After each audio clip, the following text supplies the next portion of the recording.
Bab 4. Siapakah Yesus Kristus? Paragraf 1 dan 2, pertanyaan A. Walaupun kita tahu nama seseorang yang terkenal, apakah itu berarti kita benar-benar mengenalnya? Jelaskan. Pertanyaan B. Menurut orang-orang, siapa Yesus itu? Ada banyak orang terkenal di dunia. Kita mungkin tahu nama mereka. Tapi, itu tidak berarti bahwa kita benar-benar mengenal mereka. Kita belum tentu tahu segala sesuatu tentang kehidupan dan sifat asli mereka. Anda mungkin pernah mendengar tentang Yesus Kristus, walaupun dia hidup di bumi sekitar 2000 tahun yang lalu. Tapi, ada banyak yang tidak tahu orang seperti apa Yesus itu. Ada yang bilang bahwa dia itu orang baik. Yang lain bilang bahwa dia adalah nabi, dan ada yang percaya bahwa dia itu Allah. Bagaimana menurut Anda? Paragraf 3. Pertanyaan: mengapa kita perlu mengenal Allah Yehua dan Yesus Kristus? Kita perlu benar-benar mengenal Yesus. Mengapa? Alkitab berkata di Yohanes 17 ayat 3, untuk mendapat kehidupan abadi, mereka perlu mengenal Engkau, satu-satunya Allah yang benar, dan mengenal Yesus Kristus yang Engkau utus. Jadi, kalau kita benar-benar mengenal Yehua dan Yesus, kita bisa hidup selamanya dalam Firdaus di bumi. Selain itu, kita akan mendapat manfaat kalau kita mengenal dan meniru Yesus. Dia adalah teladan terbaik dalam hal menjalani kehidupan dan memperlakukan orang lain. Di bab 1, kita sudah belajar tentang Allah. Sekarang, kita akan mencari tahu apa yang Alkitab ajarkan tentang Yesus. Kami telah menemukan Mesias. Paragraf 4. Pertanyaan: apa arti kata Mesias dan Kristus? Lama sebelum Yesus lahir, Yehua sudah berjanji di Alkitab bahwa dia akan mengutus Mesias atau Kristus. Kata Mesias berasal dari bahasa Ibrani, sedangkan kata Kristus berasal dari bahasa Yunani. Kedua kata ini berarti yang dilantik, yaitu seseorang yang dipilih dan diberi kedudukan khusus oleh Allah. Sang Mesias akan membuat semua janji Allah menjadi kenyataan. Tapi sebelum Yesus lahir, banyak orang bertanya-tanya, siapa yang akan menjadi Mesias? Paragraf 5. Pertanyaan: apakah murid-murid Yesus yakin bahwa Yesus adalah Mesias? Murid-murid Yesus sama sekali tidak ragu bahwa Yesus adalah Mesias yang dijanjikan. Misalnya, Simon Petrus pernah berkata kepada Yesus di Matius 16 ayat 16, "Kamu Kristus." Mengapa kita juga bisa yakin bahwa Yesus adalah Mesias? Paragraf 6. Pertanyaan: bagaimana Yehua membantu orang-orang untuk mengenali Mesias? Lama sebelum Yesus lahir, nabi-nabi Allah menulis banyak perincian tentang Mesias. Bagaimana ini bisa membantu orang-orang untuk mengenali Mesias? Bayangkan kita diminta untuk menjemput seseorang yang tidak kita kenal di bandara. Kalau ada yang memberitahu kita ciri-ciri orang itu, kita pasti bisa menemukan dia. Begitu pula, Yehua menggunakan nabi-nabinya untuk memberitahu apa yang akan Mesias lakukan dan alami. Semua nubuat itu terwujud dalam diri Yesus.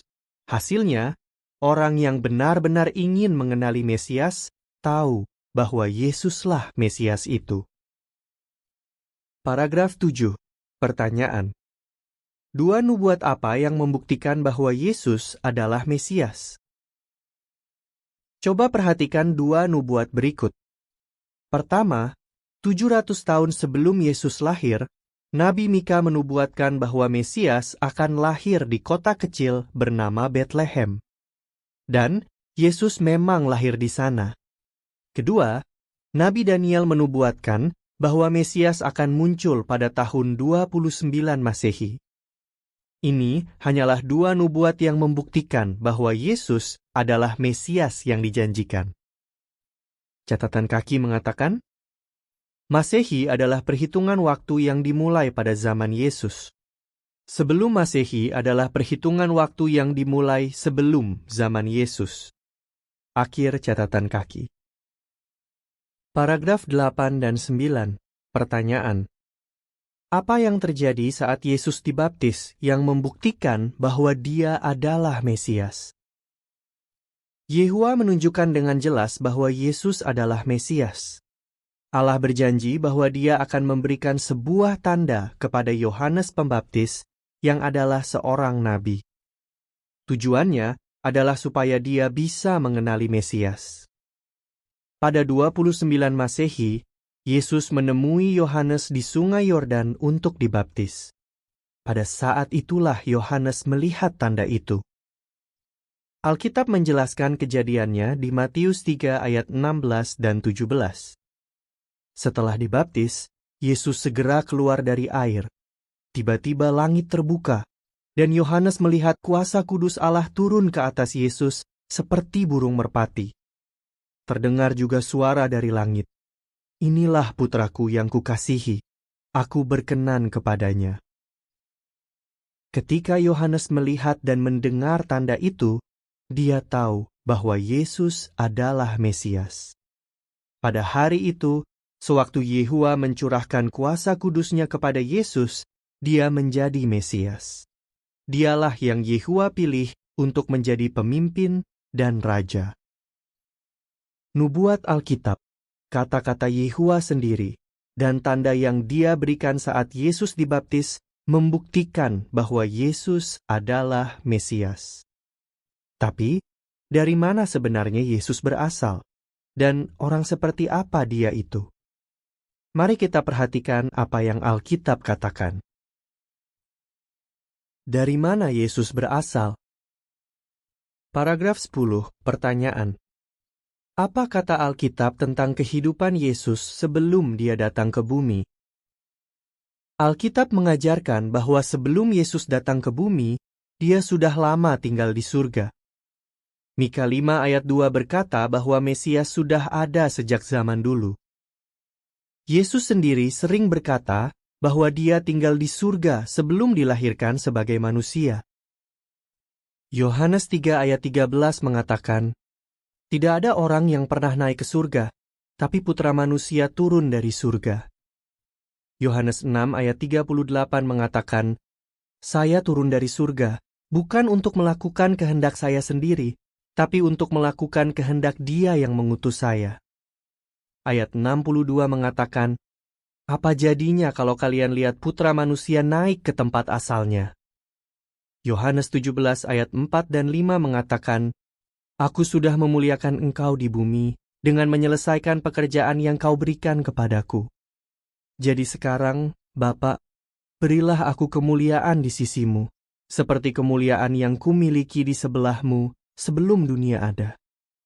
Jadi, sebelum datang ke bumi, Yesus sudah sangat akrab dengan Yehua. Paragraf 11, pertanyaan. Mengapa Yehua sangat menyayangi Yesus? Yehua sangat menyayangi Yesus. Mengapa? Karena Allah menciptakan Yesus sebelum Dia menciptakan semua hal lainnya. Jadi, di Kolose 1 ayat 15, Yesus disebut ciptaan yang pertama. Yesus juga disayangi Yehua karena Dialah satu-satunya yang Yehua ciptakan sendiri. Itulah sebabnya Dia disebut putra tunggalnya. Yohanes 3 ayat 16. Catatan kaki mengatakan, memang Allah tidak mungkin menikah dan mempunyai seorang putra melalui pernikahan. Allah adalah roh. Kata-kata seperti putra, anak, bapak, dan ibu bisa mempunyai arti kiasan. Misalnya, seorang murid biasanya memanggil gurunya dengan sebutan bapak atau ibu. Tapi, ini tidak berarti bahwa guru itu adalah orang tua kandungnya. Contoh lain adalah sebutan anak desa. Ini tidak berarti bahwa desa itu melahirkan seorang anak. Sebutan itu hanya menjelaskan dari mana anak itu berasal. Di Alkitab, Yehua disebut Bapa karena Dia adalah pencipta. Dan Yesus disebut Putra Allah karena Yehua yang menciptakannya. Para malaikat dan Adam juga disebut putra-putra Allah. Akhir catatan kaki. Yesus juga adalah satu-satunya yang Yehua gunakan untuk menciptakan semua hal lainnya. Dan hanya Yesuslah yang disebut firman dalam Yohanes 1 ayat 14, karena Yehua menggunakan dia untuk menyampaikan berita dan petunjuk kepada malaikat dan manusia. Paragraf 12. Pertanyaan. Dari mana kita tahu bahwa Yesus bukanlah Allah? Ada yang percaya bahwa Yesus adalah Allah, tapi itu bukanlah yang Alkitab ajarkan. Alkitab berkata bahwa Yesus diciptakan. Ini berarti bahwa Yesus punya permulaan, sedangkan Allah yang menciptakan segala sesuatu tidak punya permulaan. Sebagai putra Allah, Yesus tidak pernah ingin menyaingi Allah. Alkitab dengan jelas mengajarkan bahwa Bapa lebih besar daripada Putra.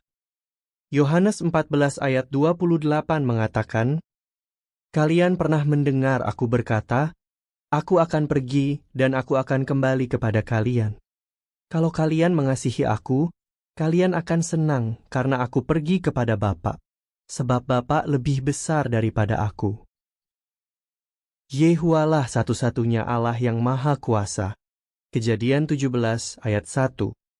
Dialah yang paling hebat dan kuat di seluruh alam semesta. Paragraf 13. Pertanyaan. Mengapa Alkitab menyebut Yesus sebagai cerminan dari Allah yang tidak kelihatan? Yehua dan putranya, Yesus, bekerja sama selama miliaran tahun sebelum alam semesta dan bumi diciptakan. Mereka pasti sangat menyayangi satu sama lain. Itulah sebabnya Yesus bisa meniru sifat-sifat Bapaknya dengan sangat baik. Tidaklah mengherankan jika di Kolose 1 ayat 15, Alkitab menyebutnya cerminan dari Allah yang tidak kelihatan. Paragraf 14. Pertanyaan. Bagaimana Yesus bisa sampai dilahirkan sebagai manusia? Putra yang sangat Yehua sayangi ini rela meninggalkan surga untuk dilahirkan sebagai manusia ke bumi. Tapi, bagaimana caranya? Yehua secara mujizat memindahkan kehidupan putranya dari surga ke rahim seorang perawan bernama Maria. Dengan begitu, Yesus bisa dilahirkan sebagai manusia tanpa memerlukan seorang ayah kandung. Jadi, Maria melahirkan seorang putra yang sempurna dan menamainya Yesus. Seperti apa Yesus itu? Paragraf 15. Pertanyaan. Bagaimana kita bisa lebih mengenal Yehua? Kita bisa belajar banyak tentang kehidupan dan sifat-sifat Yesus dengan membaca buku Matius, Markus, Lukas, dan Yohanes di Alkitab. Buku-buku itu disebut Injil. Jika kita mempelajari Injil, kita juga akan semakin mengenal Yehua, karena Yesus mirip sekali dengan Bapaknya. Itulah sebabnya Yesus berkata di Yohanes 14 ayat 9, "Siapapun yang sudah melihat aku, sudah melihat Bapa juga." Paragraf 16. Pertanyaan. Apa yang Yesus ajarkan? Dari mana ajarannya berasal? Banyak orang memanggil Yesus sebagai guru.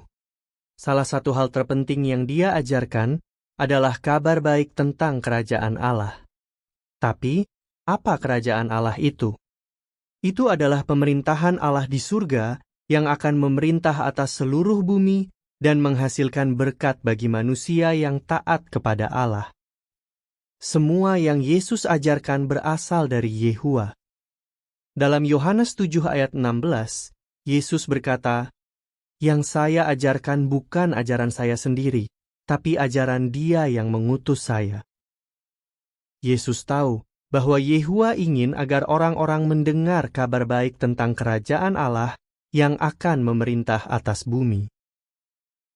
Paragraf 17. Pertanyaan. Di mana saja Yesus mengajar? Mengapa Dia bekerja keras untuk melakukan itu? Di mana saja Yesus mengajar? dimanapun orang berada. Dia mengajar di kota, desa, pasar, tempat ibadah, dan rumah-rumah. Dia tidak meminta orang-orang untuk datang kepadanya, tapi seringkali dia yang mendatangi mereka. Yesus bekerja keras dan menghabiskan banyak waktu serta tenaga untuk mengajar orang-orang. Mengapa? Karena dia tahu bahwa itulah yang Allah inginkan, dan dia selalu menaati Bapaknya. Yesus juga mengajar orang-orang karena dia merasa kasihan kepada mereka. Matius 9 ayat 35 dan 36 mengatakan, Yesus berkeliling ke semua kota dan desa. Dia mengajar di rumah-rumah ibadah, memberitakan kabar baik tentang kerajaan, dan menyembuhkan segala macam penyakit dan masalah kesehatan. Ketika melihat kumpulan orang, dia merasa kasihan kepada mereka, karena mereka ditindas dan telantar seperti domba-domba tanpa gembala. Dia menyadari bahwa para pemimpin agama mengajarkan yang salah tentang Allah dan kerajaannya. Jadi, dia ingin agar sebanyak mungkin orang bisa mendengar kabar baik. Paragraf 18. Pertanyaan. Sifat mana yang paling Anda sukai dari Yesus? Yesus sangat sayang dan peduli kepada orang-orang. Dia baik hati dan ramah. Bahkan, anak-anak senang berada di dekatnya. Yesus juga selalu adil. Dia membenci korupsi dan kecurangan. Dia hidup di zaman ketika wanita tidak punya banyak hak dan tidak dihormati. Tapi, Yesus tidak pernah menganggap wanita lebih rendah atau tidak berharga. Yesus juga sangat rendah hati. Misalnya, dia pernah mencuci kaki para rasulnya. Pekerjaan ini biasanya dilakukan oleh budak. Paragraf 19. Pertanyaan. Apa yang menunjukkan bahwa Yesus tahu apa yang dibutuhkan orang-orang dan bahwa dia ingin membantu mereka? Yesus tahu apa yang sangat dibutuhkan orang-orang, dan dia ingin membantu mereka. Ini terlihat jelas ketika dia menggunakan kuasa dari Allah untuk menyembuhkan orang-orang secara mujizat. Misalnya, seorang penderita kusta pernah datang kepada Yesus dan berkata, "Kalau Tuhan mau, Tuhan bisa membuat saya sembuh." Yesus pun tidak tega saat melihat pria itu menderita dan kesakitan. Dia merasa kasihan dan ingin menolongnya. Jadi, Yesus mengulurkan tangannya, menyentuh pria itu dan berkata, "Saya mau, sembuhlah." Dan pria itu pun sembuh. Markus 1 ayat 40-42. Coba bayangkan betapa senangnya pria itu. Selalu setia kepada Bapaknya. Paragraf 20 dan 21. Pertanyaan. Mengapa Yesus adalah teladan terbaik dalam hal kesetiaan kepada Allah? Yesus adalah teladan terbaik dalam hal kesetiaan kepada Allah. Tidak soal apapun yang terjadi atau apapun yang musuhnya lakukan, dia selalu setia kepada Bapaknya. Contohnya, Yesus tidak berbuat dosa saat digoda setan. Selain itu, beberapa anggota keluarga Yesus tidak percaya bahwa dia adalah Mesias dan mengatakan bahwa dia tidak waras. Meski begitu, Yesus tetap melakukan apa yang Allah inginkan. Saat musuh-musuh Yesus memperlakukannya dengan kejam, dia tetap setia kepada Allah dan tidak pernah membalas mereka. Yesus tetap setia kepada Yehua, bahkan ketika harus mati dengan cara yang kejam dan menyakitkan. Filipi 2 ayat 8 mengatakan, malah ketika menjadi manusia, dia merendahkan dirinya dan taat sampai mati, bahkan mati di tiang siksaan. Bayangkan betapa menderitanya Yesus pada hari kematiannya. Dia ditangkap, dituduh menghina Allah oleh saksi palsu, dinyatakan bersalah oleh hakim yang curang, ditertawakan orang-orang, serta disiksa dan dipakukan pada sebuah tiang oleh prajurit. Saat sedang sekarat, dia berkata, "Sudah selesai." Kata-kata ini menunjukkan bahwa Yesus berhasil menyelesaikan tugas dari Allah. 3 hari setelah Yesus mati, Yehua membangkitkannya sebagai makhluk roh. Beberapa minggu kemudian, Yesus kembali ke surga, duduk di sebelah kanan Allah, dan menunggu sampai Allah menjadikannya raja. Ibrani 10 ayat 12 dan 13. Paragraf 22. Pertanyaan. Karena Yesus tetap setia kepada Bapaknya, kesempatan apa yang kita miliki? Karena Yesus tetap setia kepada Bapaknya, kita punya kesempatan untuk hidup selamanya dalam Firdaus di bumi, seperti yang telah Yehua rencanakan. Di bab berikutnya, kita akan membahas mengapa kematian Yesus bisa memberi kita kehidupan abadi. Ringkasan. 1. Yesus adalah Mesias. Kamu Kristus. Matius 16 ayat 16. Apa buktinya bahwa Yesus adalah Mesias? Matius 3 ayat 16 dan 17, Yohanes 1 ayat 32 sampai 34. Yehua menunjukkan bahwa Yesus adalah putranya. Mika 5 ayat 2, Matius 2 ayat 1, dan ayat 3 sampai 9. Semua nubuat tentang Mesias terwujud dalam diri Yesus. 2. Yesus adalah malaikat sebelum datang ke bumi. Saya turun dari surga. Yohanes 6 ayat 38. Apa yang Yesus lakukan di surga? Kolose 1 ayat 15 dan 16. Yehua pertama-tama menciptakan Yesus. Lalu, Dia menggunakan Yesus untuk menciptakan semua hal lainnya. Yesus belajar dari Bapaknya selama miliaran tahun. Lukas 1 ayat 30 sampai 35. Yehua mengutus Yesus ke bumi. 3. Yesus menyayangi orang-orang. Biarkan anak-anak kecil itu datang kepadaku. Markus 10 ayat 14. Sifat apa saja yang Anda sukai dari Yesus?